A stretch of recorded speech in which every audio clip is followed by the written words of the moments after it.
He's not that one note, but he is funny. Like a good engineer. A good engineer is the funny character.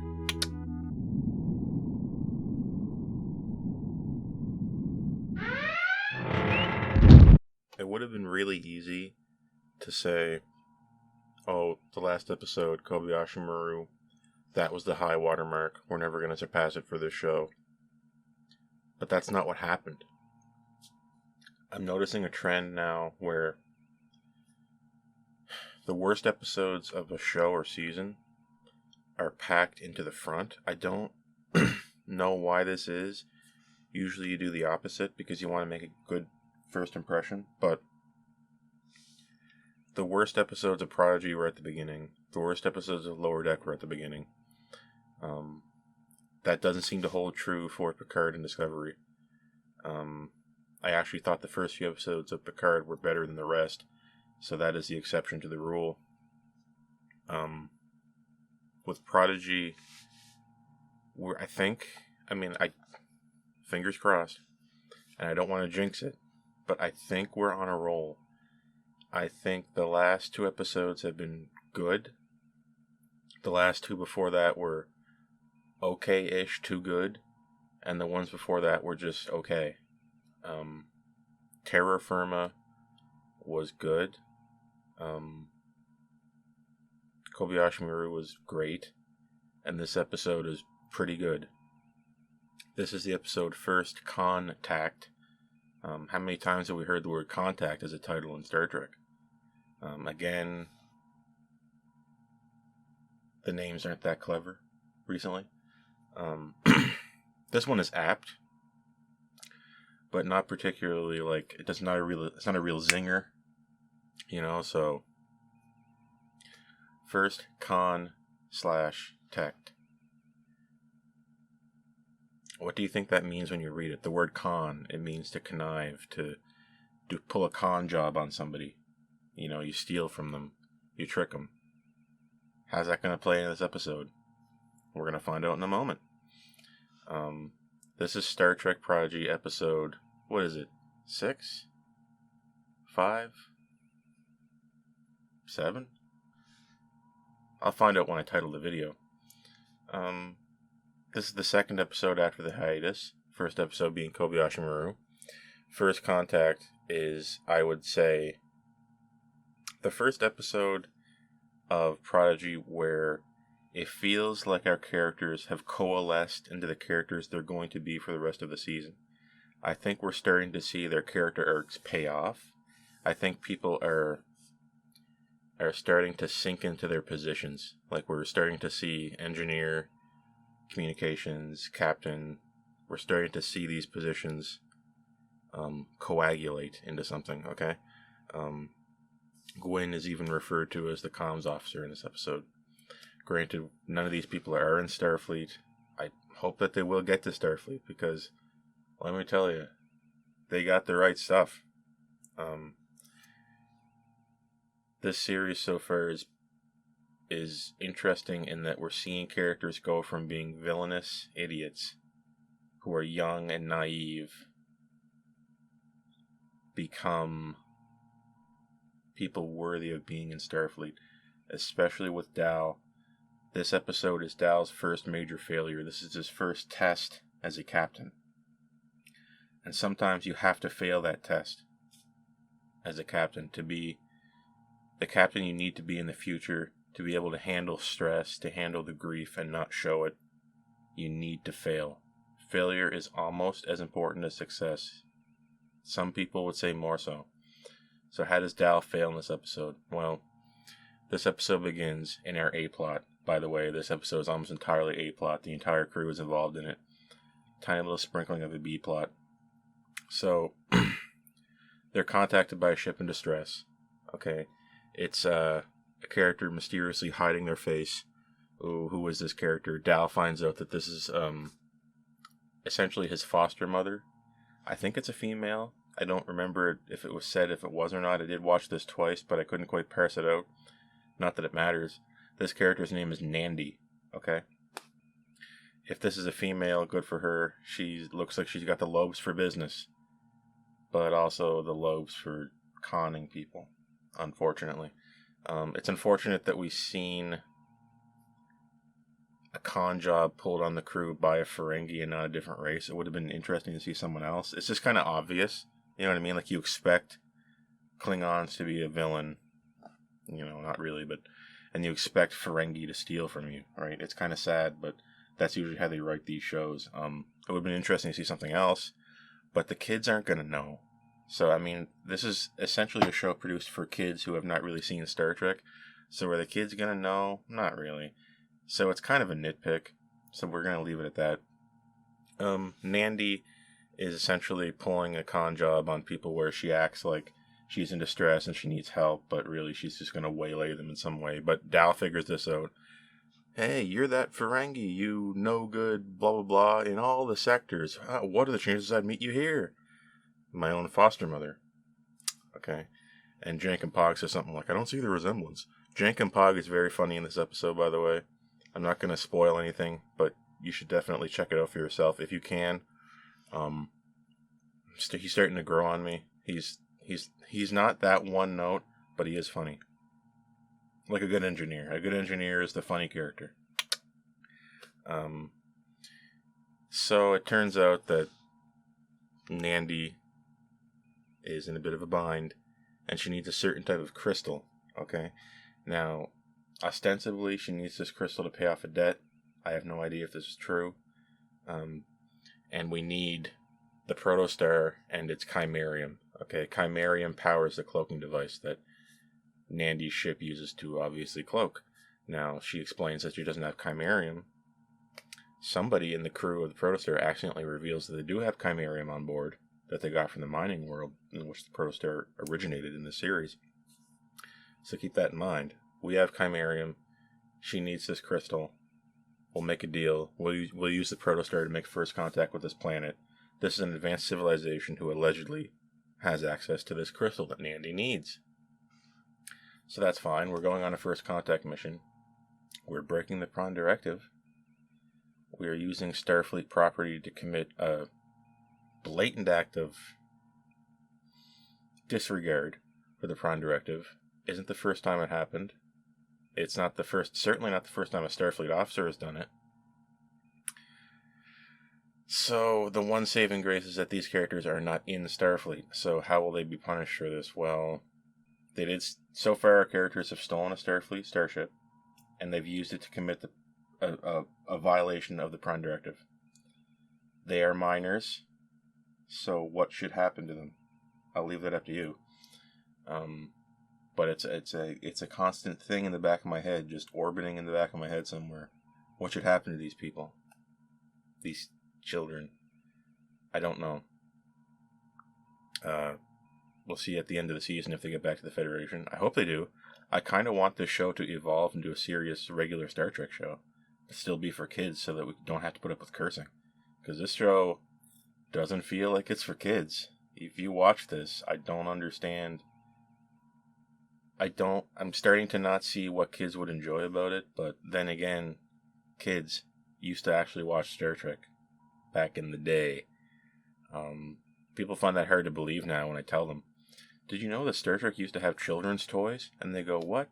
That's a show for stuffy old geriatric adults. And I say, well, no. This was a show for everybody. They used to make action figures. Used to make toys. I had the toys. So sad. How the mighty have fallen. This used to be a premium sci-fi brand that everyone could enjoy. This was a big deal, and it's fallen far. Okay, that we're no longer in the heyday of the 90s. There was a point where this episode would have been the bad episode. Now it's a shining jewel. But if this episode had aired in the 90s, you'd say, oh, it's just another random episode of Star Trek, who cares? There's much better ones to be had here with Voyager, or here with Deep Space Nine, or God forbid TNG. You get the picture. I know I went off on a bit of a tangent. So we go down to this planet, and it's, my God, it's stunning. This planet is beautiful. It's so well designed. It's so blows out of the water everything we've seen in recent live action Trek. You need to just at least look up clips of this. You need to see this. This is a sand planet, okay? But the aliens on this world these ghost-like beings of light. They interact with sound fields to force the sand to momentarily form into semi-solid structures. That's how they build these tunnels and cities underground of sand. You've seen people take cornstarch and water mixed together. It's a non-Newtonian liquid, and they pour it on top of a speaker and then turn the speaker on, and how the cornstarch and water mixture forms into shapes that are a function of the sound waves passing through them. You've seen that on YouTube, perhaps. That's how they build things in this world. Everything is a sand structure that's semi-permanent based on these sound waves. And our characters originally get out of the ship and are engulfed in a dome of sand, and they're terrified, and Gwyn figures out, in her infinite communications wisdom, let's attune our comm badge frequency to the same frequency I'm using on my tricorder that interacts with the sand. So we figure out the resonance of the sand murmurs, and we try to communicate with their comm badge by tweaking them to operate on that frequency. It's a very cool idea. So we're vibrating our way through things, okay? So we eventually get all of our crew, by the way, and Nandy, the Ferengi, down into the depths of this alien world, and sure enough, we're surrounded by these crystals that Nandy needed. These crystals are making beautiful music. They're twinging and vibrating at different frequencies to give off different sound waves. It's wonderful. It's the mystique and the ethereal nature of the scene down here. It's a sight to behold. Everyone should see it. And Nandy saying, like, oh, we just need one of these crystals. I'm just gonna yoink, take one, and she takes one, and these crystals is how they communicate.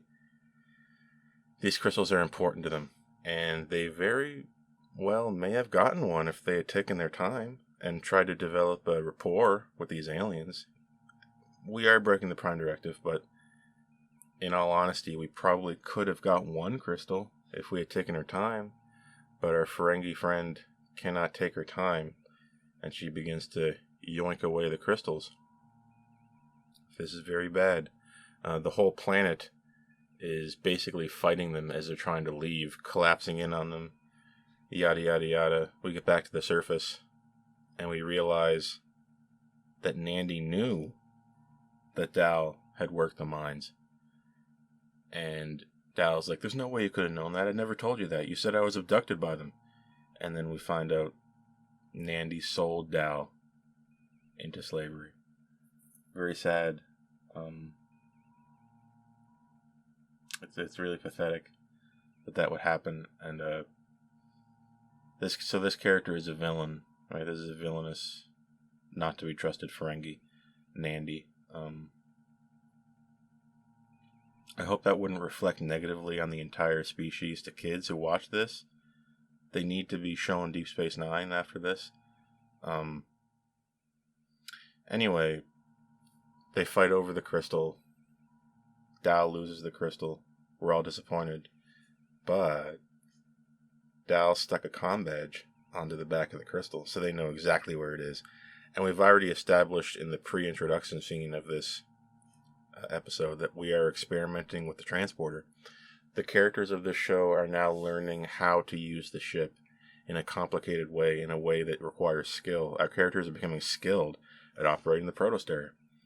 We still need to spend at least 3 years in school to be safe at it, but we're learning bit by bit. So they beam back up Dal, and Dal is operating the transporter console to beam back the crystal back into the place from which it came. A little far-fetched that he would know how to beam the crystal from a moving ship onto the planet, under its surface, into the stratum from which it came, back into the little stick that it was stuck on originally. That was a little weird. I would have preferred they got it back in hand and then had to go take it back and apologize. But we're running out of time here. So what did Nandy get away with? I'm sure it's some rule of acquisition. Never do something without profit somewhere. Nandy did get something. Nandy got knowledge on the protostar, which is useful to the diviner. So now Nandy is selling that knowledge to the diviner. So the diviner won at the end of this episode. Who won? Nandy and the diviner. Who lost? Dal and the crew of the Protostar. Dal failed the first contact mission. Dal broke the Prime Directive. He gets chewed out by hologram Janeway, and rightly so. And he is consoled slightly by Gwyn, who says, I'm my father's daughter, and Nandy was your family, and she betrayed you. And in not so many words, in this episode, philosophically, we're saying, you know, when do you put your values and your duty ahead of the love of your family? Okay. The diviner did that when he jettisoned his own daughter in favor of the Protostar a few episodes ago. But he did it for his own benefit. Now Dal is thinking, I need to be the captain. I need to put my needs second. I need to have my duty above my family. And I need to honor the power and the inherent danger of the Protostar and not abuse it. Okay, a starship is first and foremost a very, very powerful weapon, but a good captain can take that and mold it into something better. That's the way you need to think about this. A starship moves, can fly relativistic speeds, can destroy anything it comes in contact with. The average starship can just flatten a planet.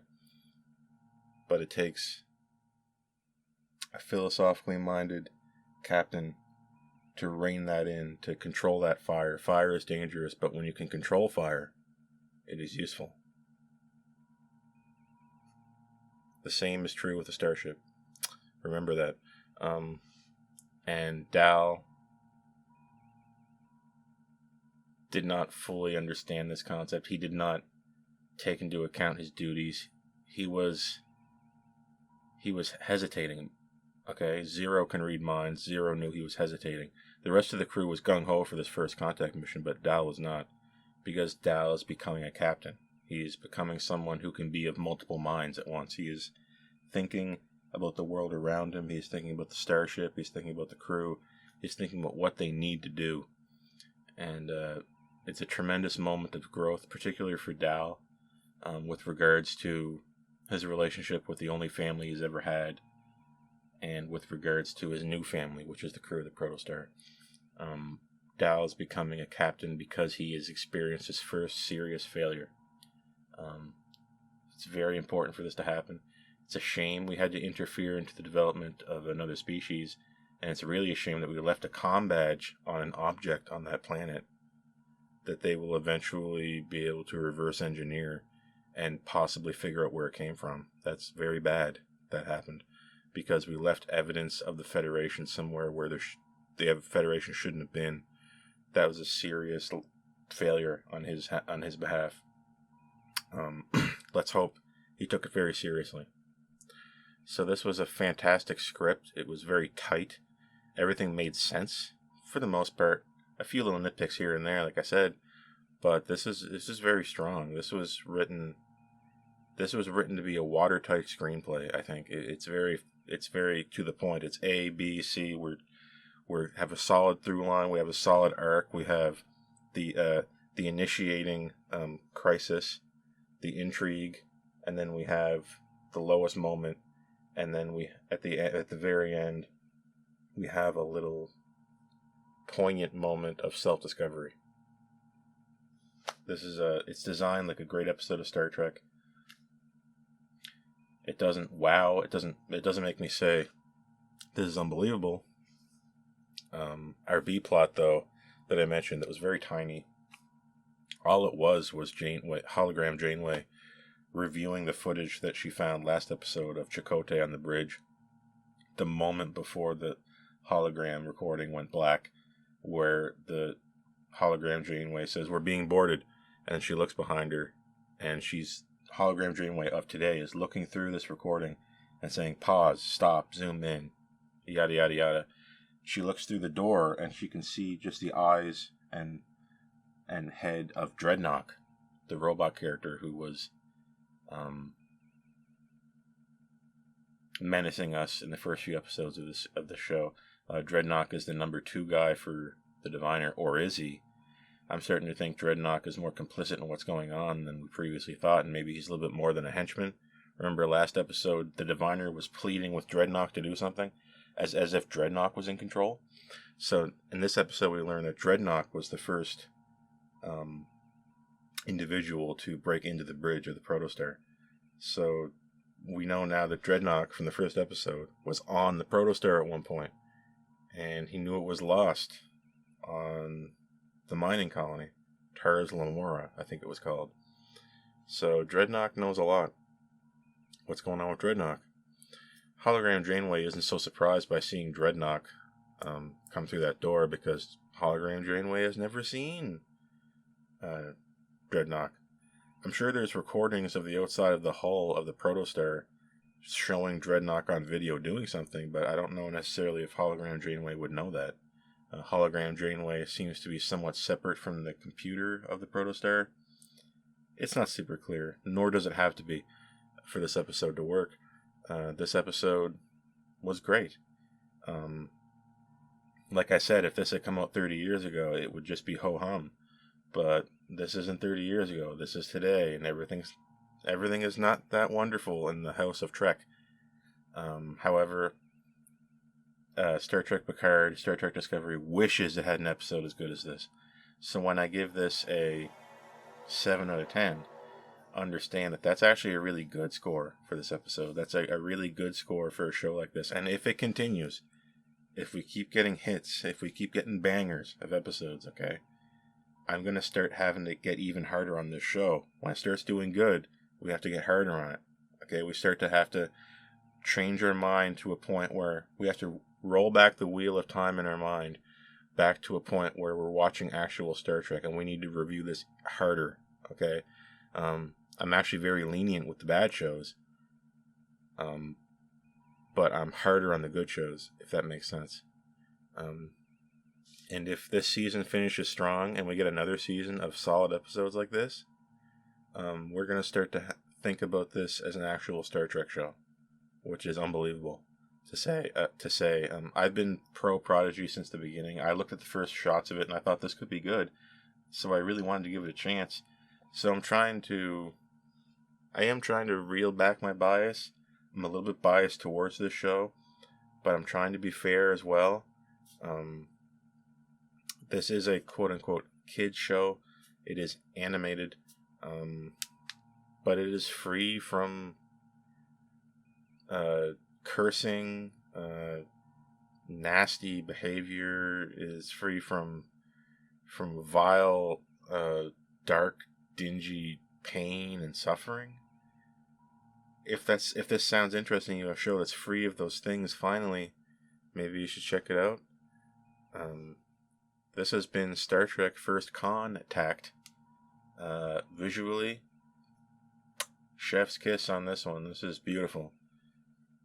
We see beautiful shots of the Protostar, beautiful planet, beautiful alien species. You know, I'm a sucker for cool alien species and civilizations and cool sci-fi scenarios. It was beautiful. There's a Ferengi ship in this episode, beautifully realized, just like something we would have seen in TNG. So good to see it. The Ferengi looked great. It looked like a Ferengi. It looked like the Ferengi we remember. Okay? Realized in 3D beautifully, I might say. This episode looked amazing. It sounded really good. There's so many cool sound effects. The sound design was beautiful on the planet. I never skipped the intro in an episode yet of this show, to be honest with you. I've never skipped an intro, if that means something. So, visuals, sound, great. Philosophy, great. A few nitpicks here and there. I'm going with the 7. We'll see. Keep it up. This is Star Trek First Con-tact.